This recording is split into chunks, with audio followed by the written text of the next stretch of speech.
28 years later is finally here, and we've seen that Britain is just as ravaged by the virus as it was a mere 28 days after the outbreak. Mutations have occurred, behaviors in the infected have changed, and this tiny island, once only accessible at low tide, became home to a small community that showed survival was still possible, even if it meant abandoning progress. Even though this movie feels like it's on a completely different budget scale compared to the original, it still captures what made the first one impactful: deeper themes that explored the struggle to find a new way of life, the necessity of letting go of the past, the beauty of new beginnings, the power of love, and the acceptance of death. So, with that, let's dive into this video and break down 28 years later. Just a heads up, this video will contain spoilers. Ending explained.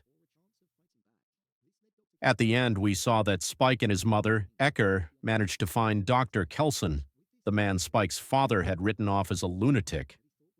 It turned out that Esser's confusion was due to cancer, but in this post-apocalyptic world, stripped of modern medicine, she had no access to pain relief or treatment. Dr. Kelson ultimately put her out of her misery, knowing the agony that awaited her. This event left Spike with the realization that without his mother, there was no one on the island he cared to return to. He believed everyone there had lied to him about the world that came before and about what still remained outside their isolated bubble. Earlier in the film, Spike had asked his father if there was a point inland where he could no longer see the sea. In the final scene, that's exactly what he set out to find. With his mother in his heart and his father's lessons in his mind, he ventured deeper inland, seeking purpose beyond what the island could offer.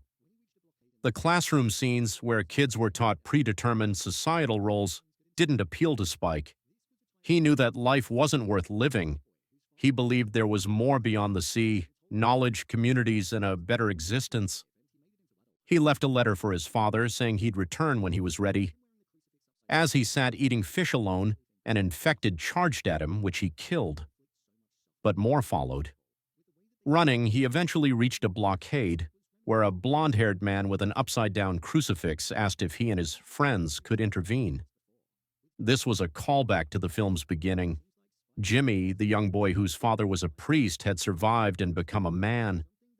The upside-down crucifix symbolized Jimmy's lost faith, understandable in a world with so much suffering. The way his group executed an infected by hanging them upside down mirrored a barn scene from earlier in the film, implying Spike and Jimmy had narrowly missed crossing paths before.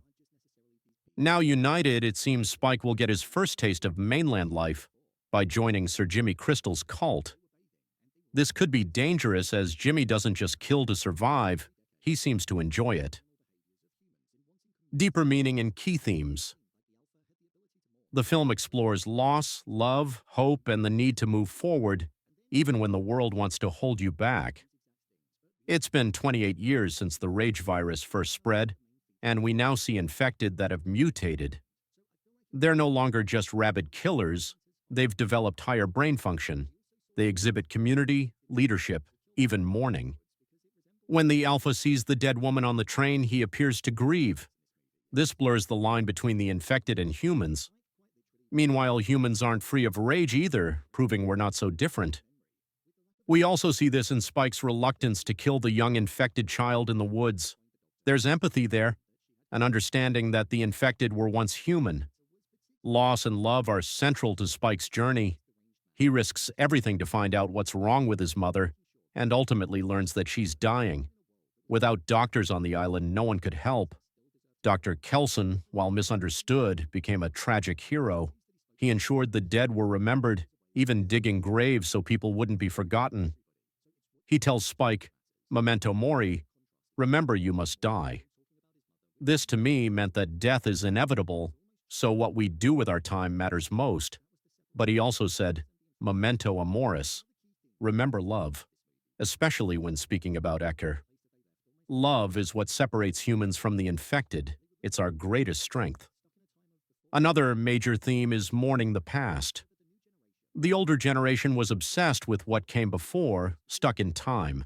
But Spike, who never knew the world before the outbreak, who didn't even know what the internet or a delivery driver wasn't bound by that nostalgia. This made him more open to discovering what lies beyond. His mother, who suffered memory loss, represented the entire island community, mentally stuck in the past. Her death symbolized the end of that mindset. That's why Spike left, to find progress, purpose, and life. We saw intercuts of medieval battles, highlighting how society had regressed into feudal structures, while the outside world may have continued to progress. Dr. Kelson had modern knowledge and used iodine to repel infected, proof that innovation still existed elsewhere. The islanders, while safe, were stagnant. Ecker's mental state reflected their societal condition, and her death marked a turning point. My review of 28 Years Later. So, was 28 Years Later worth the wait? And all those hours I spent watching teaser trailers? Absolutely. It's a great addition to the original two films. Yes, Boyle and Garland glossed over the boy with the cure in 28 Weeks Later, and the fact that mainland Europe managed to contain the virus. But honestly, I'm fine with that if it means we get more films like this one. Despite the more polished look, thankfully not shot in 480p, it still retained the gritty editing, jumpy camera work, and chaotic cuts that made 28 Days Later iconic, especially when the infected were close. The story was engaging and easy to follow, watching Spike learn from both of his parents as he navigated a cruel, broken world made for a compelling arc. I also liked how the film explored the mutation of the infected. The alphas were genuinely menacing, and the little wormy infected were weirdly funny. This is, without a doubt, the best the infected have ever looked in the series. When I first saw Ralph Fiennes was cast, I expected another major Henry West type, a hidden villain. He wasn't, and while that surprised me, there was definitely a creepy edge to him that worked. Hopefully, we'll see more of him in the sequels. As always with these films, the infected don't dominate screen time. This isn't a traditional zombie horror. It's a thought-provoking drama in a post-apocalyptic setting. There weren't many jump scares, but honestly, the previous films weren't big on that either. This is the first film in a new trilogy, and while it sets things up beautifully, it also tells a complete story. That's a tricky balance, and Boyle and Garland nailed it. If you love 28 Days Later, you'll feel right at home with this one. It's easily the most similar in tone, and I definitely recommend watching it.